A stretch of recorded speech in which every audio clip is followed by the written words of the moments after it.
Good morning, everyone. I am here to discuss to you the factors influencing exchange rates and how do these elements work together in the broader framework of international business and trades.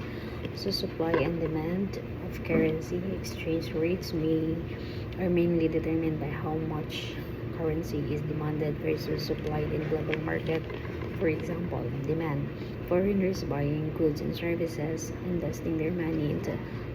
investing there, so they need local currency, while the supply, locals buying foreign goods and investing abroad, so they sell their local currency. So for example, the Philippine banana, if many foreigners if many foreigners will buy Philippine bananas, surely they will need money. With that, the peso currency will rises and it becomes stronger and strengthened. So number one factors affecting the exchange rate is the inflation rate differentials.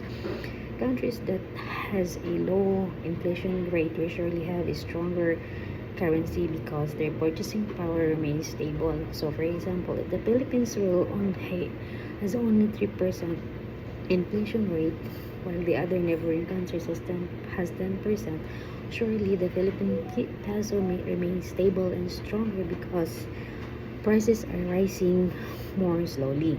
Number two, interest rate differentials. So the higher the interest, many investors will invest. Many foreign investors will invest because they are seeking a better return. So with that, it increasing demand to the currency.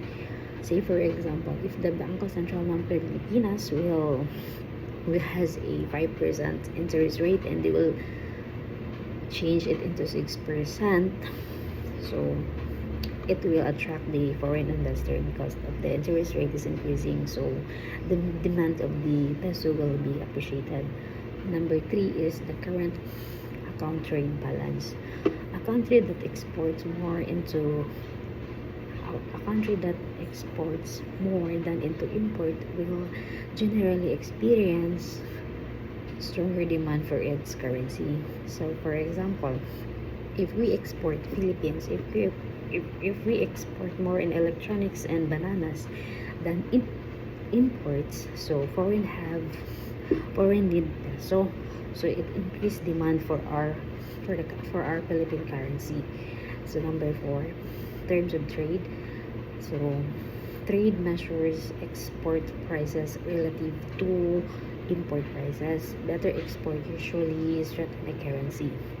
So if global banana prices increase, the Philippines earn more dollar because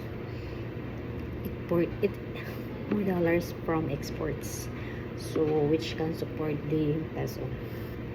Relative economic growth. Number five, strong economy attracts foreign investment surely. So if we have a strong economy, so for example, if the Philippines has a economic grow by 7%, then while the neighboring countries has only 3%, so investor may choose Philippines. It's because of the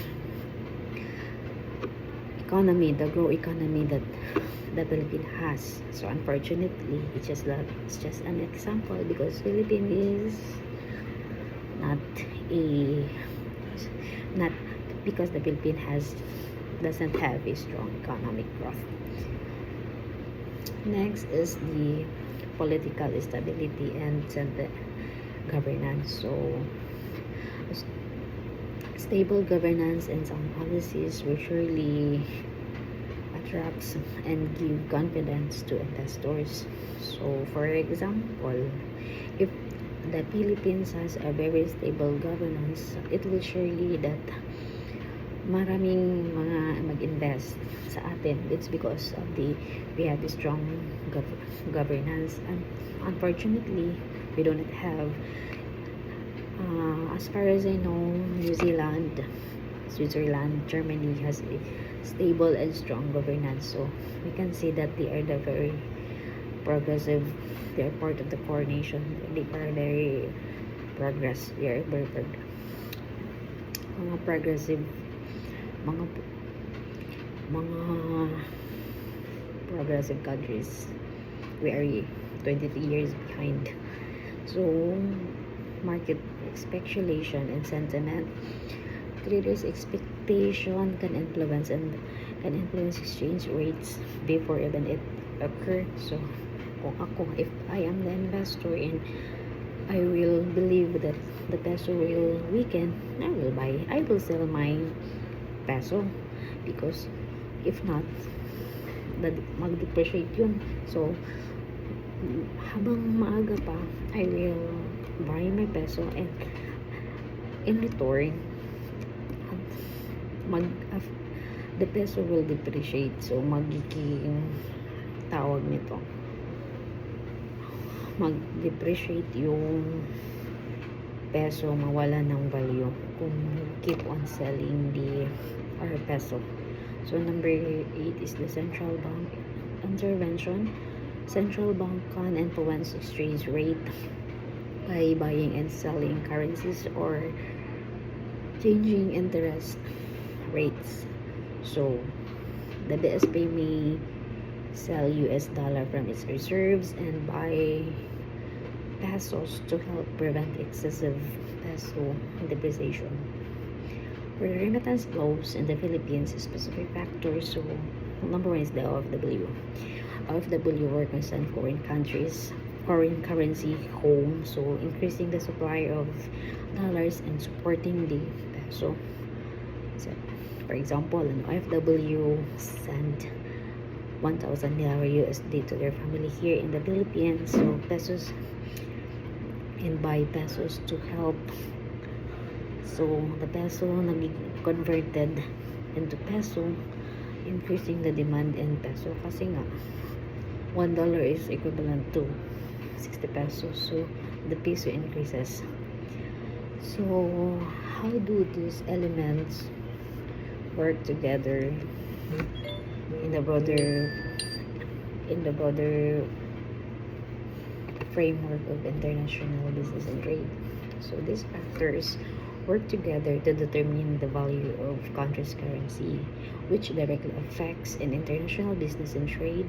Inflation, interest rates, economic growth, and political stability, central bank policies, market expectation, current account balances, terms of trades, and remittances inflows all influence the supply and demand for a currency. A stable and stronger currency encourages foreign investment. So it lowered the cost of imports and increasing business confidence, while a weaker or unstable currency can make exports more competitive, but also raises import cost, and international trade involves buying and selling goods and services across borders. Changes in exchange rates after prices, profits, investments, and decisions in the global competitiveness. Therefore, these factors helps business, investors, and governments make informed decisions, manage financial risks, and promote sustainable growth in the global marketplace. Exchange rates are driven by trade flows, the exports and imports, investment flows, which is the interest rates, and